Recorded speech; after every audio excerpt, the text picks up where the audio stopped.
Hello and welcome to the weekly Yes, a podcast where two best friends talk about their joint mission to say yes to life. I am your host, Jara Skagfjord, and co-host is my bestie, the amazing Kristin Guerin. On today's episode, Kristin and I talk about autonomy and setting boundaries. We discuss the patriarchy and relationship dynamics between men and women, as well as the importance of the stories we see on TV and in the movies. For today's Fast Facts, I would like to give you a bit of context for the start of our conversation. Kristin is on her way to a volunteer program in Israel, and they require some documents and forms signed by a doctor to confirm that she's in good medical health. The story she's telling us at the beginning of the episode is essentially about a phone call that she had with a doctor about one of these forms. I hope that has given you plenty of context so you don't feel left out in the cold. And with that, I will drop you straight into our conversation. Enjoy. Anyway, so continuing on, I'm getting to the meat of the story now. She was like, no, I just think it's a doctor. I just need to do my due diligence and make sure that I'm filling that. I was like, sure. I was like, you want to go over the answers now? She goes, would that be okay? I was like, absolutely. It'll take 5 minutes. Okay. So we start going over the answers and she was like, I just don't understand why they want all this information. I was like, honestly, it's an Israeli company. It's not an American company. I was like, they don't really understand how the American medical system works. I was like, that's probably why. And then I think she understood what the form was for. And then she was like, are you sure that you want to go to a war zone? And I was like, she goes, no, that's not how she said. She said, you know, it's a war zone, right? And I was like, yes, I'm aware. And she goes, are you sure that you want to do that? And I was like, yes. And then we continued on, right? I was just like, I'm just gonna let that one slide. Yes. Okay, next question. And then she comes back later. She circles back around. She goes, I don't know. She was like, if you really should go. Are you sure you want to go? You should really, I don't feel safe sending you to a war zone. I was like, are you going to literally not sign my forms because you personally wouldn't want to go here? I just don't think you should go without any family, without any sort of support system. I was like, I'm in a program. And she was like, yeah. She's like, alone. She said alone. I was like, it's actually part of a program. Then she was like, no, with family. You don't have any family over there. I was like, actually, I do have family over there. And I don't. But I was like, she go, oh, that's different. I was like, why? Different to you? Or, you know what I mean? Anyway, I snapped at her. I was like, excuse me. I was like, but it's none of your business where I choose to go or why I choose to go to. I was like, all your responsibility is to sign the form to account for my medical history. It's my decision where I decide to go in my life. And she was like, she shut up. And anyway, at the end, she goes, okay, she was like, just be safe. And as a medical professional, I just feel like I need to make sure that I'm doing my due diligence and you are taking care of yourself and you're safe. I was like, is this your responsibility? You feel like this is your job, right? So just be safe over there. And I was like, thank you so much for your help. Have a great rest of your day. I wasn't even going to acknowledge the fact that she was like, had like an opinion on my life. I'm never going back to this doctor's office. Nope. Never again. That is just so inappropriate. I think what this brings up for me is boundaries and starting to identify boundaries for myself, clarify them. I am not looking for advice on this topic. I'm just looking for you to fill out a form, right? But then I think for me, it's this place of, God, I felt like a bitch. Like I really did. I was like, oh, I was just a jerk to this person. And that didn't feel good. And I had to check in with my system and be like, how do I actually feel about what I just did? And I was like, I feel both shitty about the fact that I just snapped at this very sweet woman. Mm-hmm. And also really proud and grateful to myself for standing up for myself. Yeah, and I think it's like this starting to navigate this line. Yeah. And it's a great opportunity because it's really hard to stand up to your parents, and it's hard to stand up to a teacher or a doctor, like someone that you have been taught your entire life that they know better than you, that they are like their authority figures. So even though the opinion that she expressed about your life choices that had nothing to do with your medical history and were none of her business, you are still in a position of power, and it does matter what you say. It could still have a major effect on the person. It just made me think of the phrase statute of limitation, which I don't totally know what it means. It means in my head, sorry, lawyers out there, that something expires. Mm-hmm. Right? This is your expiration date. I'm now 33 years old. I'll be 34 in a few months. And what point do I become an authority on my life? At what point do these teachers, mentors, adults, in quotation marks, doctors, when does the authority transfer back to me? And when do I have the right to decide who I allow to have that authority over me? And in what situations, right? Because if I had also, by the way, I am, knock on wood, in great physical health. I didn't need a checkup. My blood work came back perfect. There were checkups. I didn't need to have this appointment, right? If I had an issue, I would go to a doctor who is a specialist and say, okay, you are now the authority in this situation. I don't know anything about this disease or whatever is going on with me, right? But in just my life in general, my life choices, who gets to be the authority? When does the statute of limitation for that childhood authority figures, when does that run out? I feel like it ran out long ago, yet they still seem to be trying. And is that me? Am I the one doing? Yes, I'm giving away my autonomy to these mentors, to these people in positions of authority. Because you've been conditioned to. That's a big part of it, is that we've been conditioned to. I'm reading this book. It's called Financial Feminist. It's so funny because I've talked about it a couple of times on the podcast, about my money stuff, right? And how I've been like working on healing all of those things and like getting my money stuff together. And I'm on a great roll. I already read a whole book about it, but the book was by a man. And I was like, I want to read a book that's by a woman as well, so that I have different points of view. And it's a great book. It's also like a workbook, like she makes you journal about certain things. And she says at one point that women weren't allowed to have a credit card without a male cosigner until 1974. I'm like, wait, 1974? It was just like absolutely mind-blowing. And what, 10 years later, or like something like that, 10 years later, women were allowed to get a mortgage or a business loan or something like that. So not until the 80s were women allowed to take out a loan, a mortgage or a business loan, I forget which one it was, unless they had a male cosigner. I am born in the 80s. I'm born in 1989.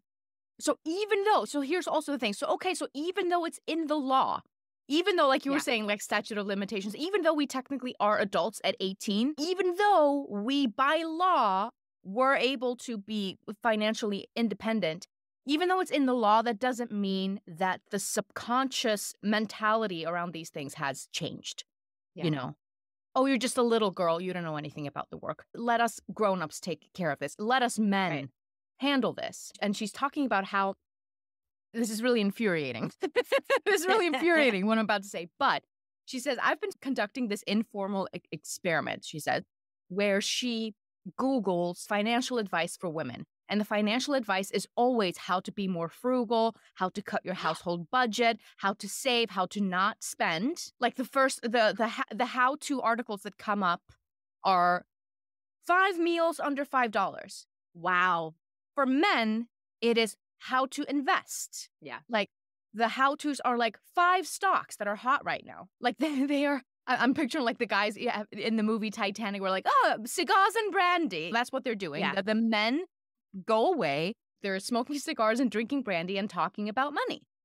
And the only thing that we are told to do with money is to not spend it. And then we're shamed also for spending money. And she talks about the double standard about like you're telling us not to get our nails done and our hair done and clothes.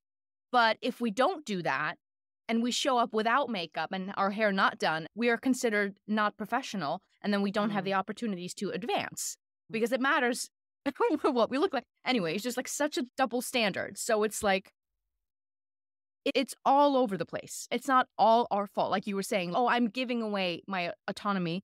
Sure, there might be some personal responsibility there. And she says that in the book as well. I'm not saying that you shouldn't focus on your personal finances and get your shit together, but just know that you are working against a huge, big system and issues that are not your fault and systems that have been put in place and mindsets that are ingrained in people consciously or subconsciously. It's just a reminder because I think sometimes I can be a little naive towards these things because luckily we were born in an era where a lot of work had been done for us, although granted we've taken a couple of steps back in recent years.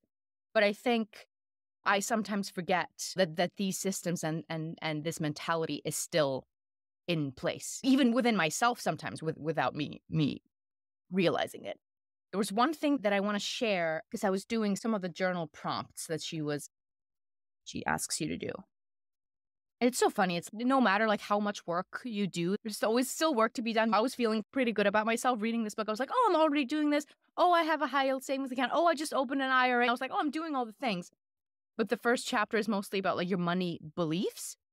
And there's like a couple of narratives that she writes on like a sentence. Unless you're a man, wanting money is selfish. I wrote for myself, I'm not sure if this is super strong in me because my mom was always the breadwinner in our household. But I'm sure that created all kinds of other problems. LOL. I do sometimes think, and I didn't know this until I started writing. This just came out as I was writing this. I said, I do sometimes think that making money for myself and Yadin, my husband, is selfish because we don't have or want children. Interesting. And I was like, whoa. So I'm not allowed to want money for myself. It feels selfish because what am I going to use this money for? I don't have kids. I don't have to pay for any schools. I don't have to save up for their college. I don't have to like pay for extra groceries or anything like that. Oh, yeah, I shouldn't be asking for more money. This is fine. This is enough for me, my humble household of just me and my husband and our little dog. So that was actually something that I didn't know until I started writing this. And I was like, oh, damn. Not sure if this is super strong. Oh, yep, it is. Even the stuff that I was like, oh, no, I'm fine. I'm good. Anyway, I just wanted to share because I was inspired by you last week with a small change, medium change, big change. And I was just thinking because I don't want to think to myself, okay, yeah, I did it. I took care of my finances and now I don't ever have to think about it ever again. I was like, I wonder if I could go deeper. Even though I have all the practical things in place, even though I've learned so much and I'm so like happy and grateful for the place that I'm in right now, I wonder if I can go deeper. And I think it's clear by the answers that I gave for these journal prompts that I can, in fact, go deeper. So I guess that was my yes for the past week, was like saying yes to going a little deeper. I was, okay, I've already taken action. Okay, I'm already doing the thing. Yay, patting myself on the back. Okay, I wonder if I can say yes to going just a notch deeper, just a half a level, not even a full level, just a half a level deeper than what I'm doing right now with my things, money being one of them. And then there are other things that I'm working on as well. I'm watching Ted Lasso right now, which I'm obsessed with. And I just, oh, wow, spoilers. It's fine. Say it anyway. Spoiler alert. People can make their own choice. It's been out for a couple of years. This is season 2. It's so funny. Keely and Roy are together. I personally don't know. I know personally don't care about spoiler alerts. Like, people could tell me the entire plot and the ending and the twist, and I'm be like, great, can't wait to watch it. You know what I mean? I'm like, why would you not watch something? Because I don't know. That's not how that's not why I'm watching stuff. Anyway. I know. Still watch the show, guys. It's so good. Keely and Roy are together. Spoiler, it happens like very early on. And she gets this really amazing opportunity, and she's shooting this photo shoot and an interview for Vanity Fair. And they take photos together because he's honestly more famous than she is. But she's becoming a CEO is what's happening. And she's stepping into this boss bitch energy is what she's calling it. Wait, am I allowed to curse on here, Yada? Because I've been cursing a lot today. That's fine. You can curse on this podcast. Great. Anyway, they wind up not using any of the photos with them together. And he's both hurt, but also just so deeply happy for her. And he looks at the photos and she's, oh, I'm so sorry, babe. I can't believe that's so rude of them to not use any of the photos with you. You came to the shoot. You did the thing. They should have at least used one of them. And he was like, are you kidding me? Oh my God, I'm going to cry thinking about it. But he's, are you kidding me? Look at these photos. You look incredible. You look so strong. And so, wow, I'm talking to myself right now. You look so strong and independent and you're radiant. You look amazing.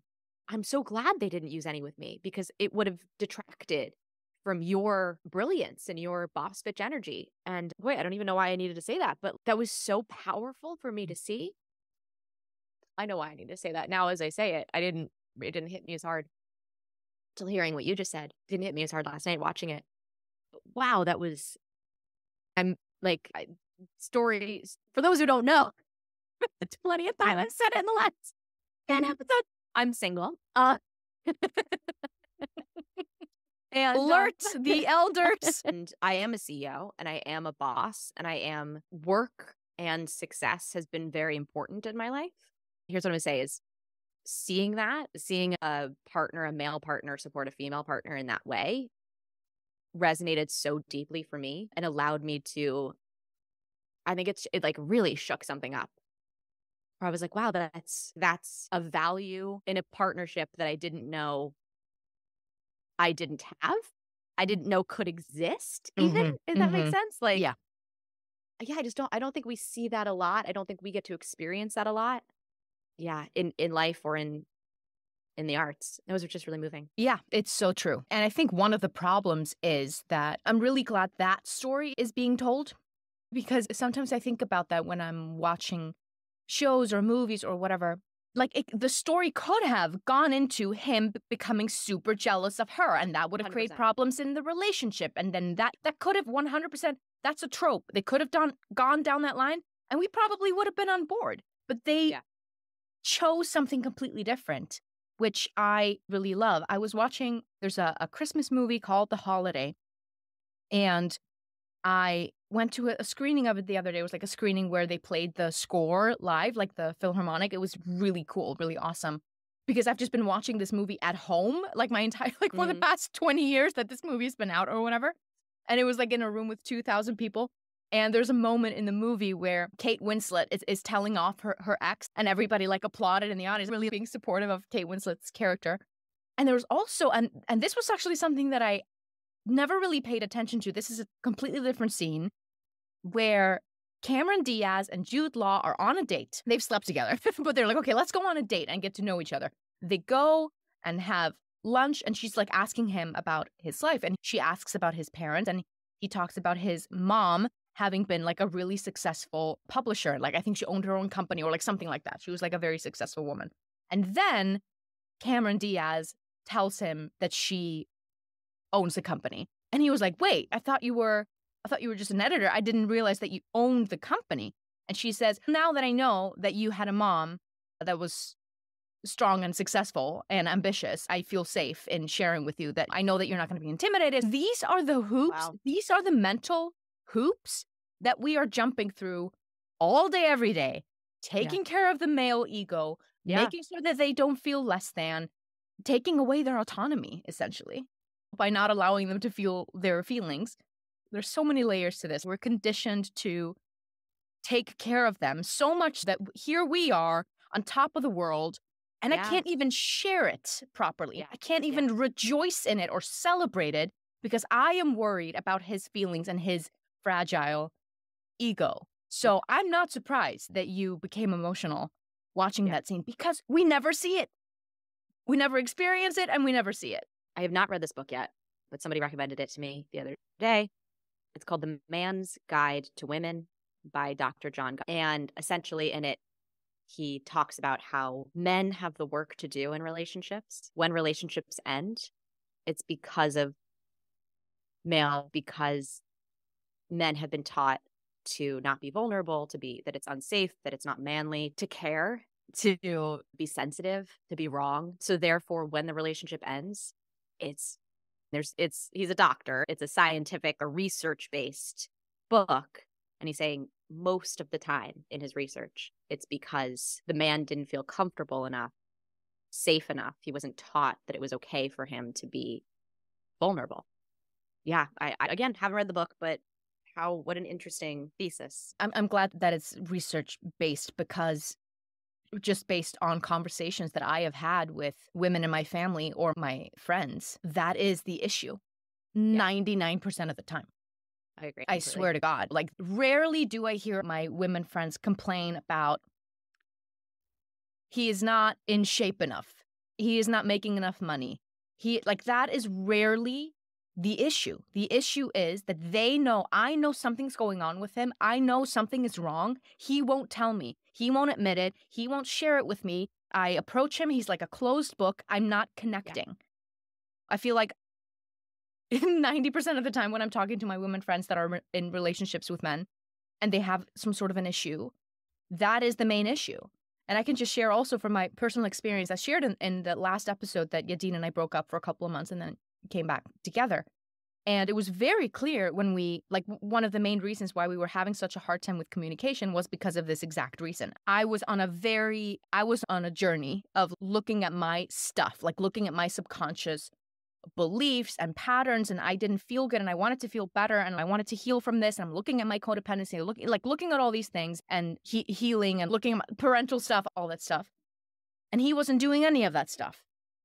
And not that everybody needs to do the same thing all of the time, but it wasn't just the fact that he wasn't doing any of that stuff.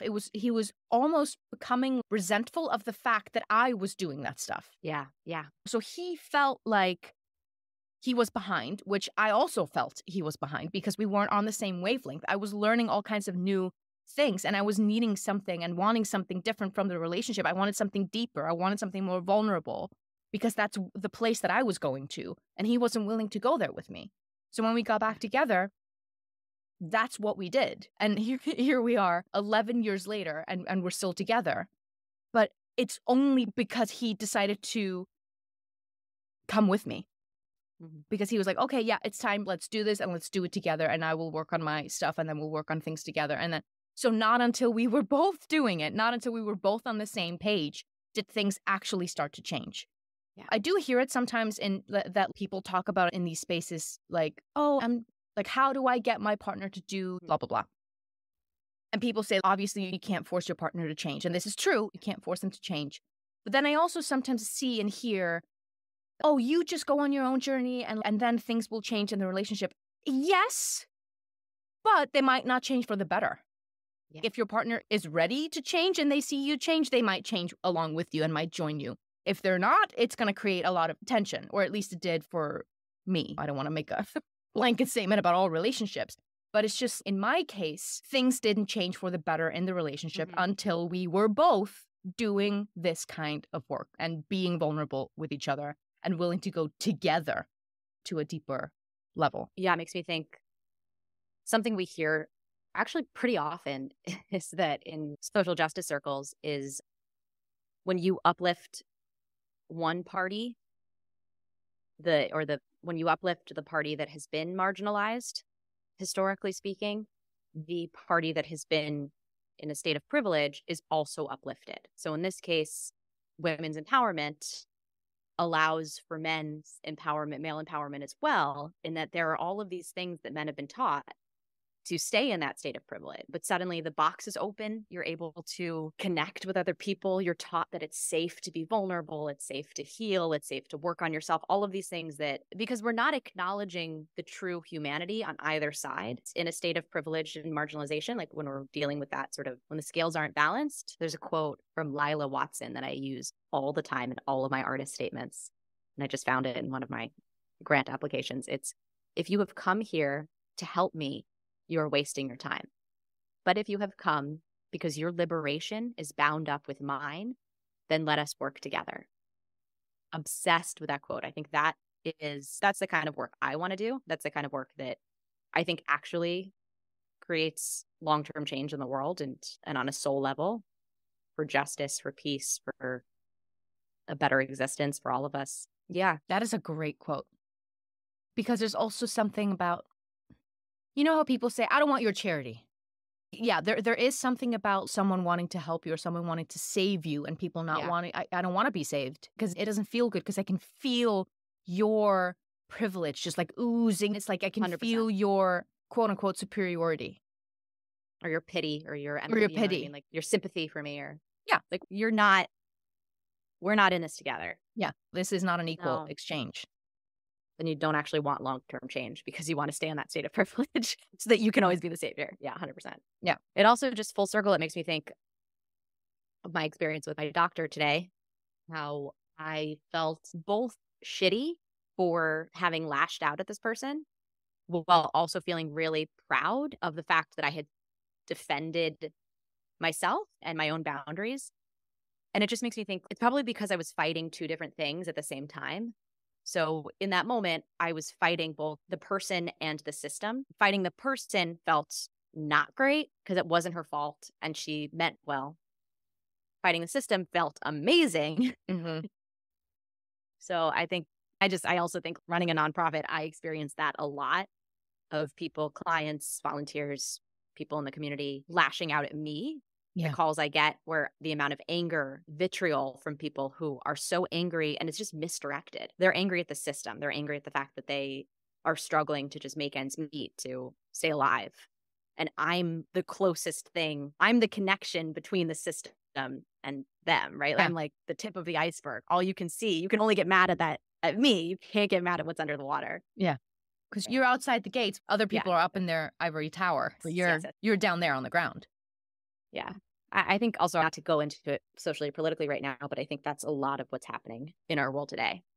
And that's why we're getting angry at each other instead of angry at the systemic injustices. And I think we're actually most of the time on the same side if we were to boil it down to what we all want. Yadin and I are doing this thing. I did this last year where I write down 12 wishes, add them all up, and I scrunch them together so I can't see which is which. And then every day I burn one wish. And then the last day, I open the last wish that's left on the last day. And that is the wish that's up to me to make happen. Everything else I'm giving to my helping spirits or my ancestors or God, the divine, whatever. But the last wish that I open up on the last day, that one is my responsibility. Last year when I did this, the wish that was left was about getting a dog. And then we wound up getting one because we put in the effort and we put in the energy. But it was such a clear answer from my guides that if you want one, get one. Like from their point of view, if you want it, get it. This one is up to you. You can do this one on your own. You don't need our help with this. So that's what I'm doing. And I invited Yadin to be a part of it. It's really cute. But I noticed when I was writing down my wishes and as I was doing a couple of other journal prompts in this book that I'm reading, that I'm not letting myself want that much. I'm keeping it very contained. Similarly to what you were saying last week, little change, medium change. Some of them are medium wishes. And I wrote down my one large wish, I think. And it felt, whoa, I'm asking for way too much. Yeah. This week, I want to say yes to more. I'm gonna practice wanting more, allowing myself to want more, to desire more, to ask for more. So that's my yes for the upcoming week. So I dealt with something similar in November. Kabbalistically, it's called shame of wanting. I don't know much about Kabbalah for those listening at home. I've only been studying for about 6 months. Like I constantly bring it up. It's like I'm a Kabbalist. But I was in a past life. So maybe that's why it counts. I speak of it so authoritatively, and it just seems to make sense for me. I'm like, yep, I knew that. Shame of wanting, which is what it sounds like, struggling to want more. The first way to unravel that is just to ask for the desire for more. Yeah. So what you're saying, right? Essentially, I want to want more. I know that I'm allowed to want more. And then the next step is unraveling, which comes with asking that. It will unravel why you don't believe you should have more, which sounds like it's also something that is already coming up for you. And you're clear that it's like, this is for you is a systemic issue. It sounds, I know, female systemic issue. And familial as well. Yeah, that checks out too. Mine was both ancestral, familial, of what my ancestors have wanted for me. And similar to, funny, this is very full circle to what I said at the beginning, but similar to what these authorities believe my life should be about, which was martyrdom. Actually, I come from one side of my family is very deeply Catholic, deeply religious, and becoming a saint, wanting me to become a saint, wanting me to sacrifice my life. That's what we were dealing with. And that's not what I want in my life. That's a beautiful calling for folks who choose. But for me, I have a choice as to how I want to live my life. And it's only my choice, ultimately. At the end of the day, I'm the one who gets to make that decision. And I can receive other people's opinions. But at the end of the day, I'm the one who gets to choose how I live my life. I just didn't want anything. I was very content in my tiny little life. I feel like I did talk about this in the podcast a couple of months ago when this was happening. But yeah, so for those listening at home, shame of wanting. It's a very real thing. Real thing. Step one is just to ask for the desire to want more. And then the rest will unravel from there. It's also just because it is really beautiful and quite an opportunity that we have at this point in time. We have more freedom than some of our ancestors did to make that choice, to choose what we want our life to be. So we honor them more by living our best lives that we choose because we have the opportunity to do that because they survived. Also, I just want to say one more thing on this, which is about greed. And I feel like greed can happen at any level of financial success. Like you can have $2 to your name and still be very greedy. And I think for me, the opposite of greed is sharing, right? So receiving to share, and that doesn't mean receiving to give away all your money. It doesn't mean receiving to take care of other people with it. It means sharing light, right? It means bringing more light and love into the world.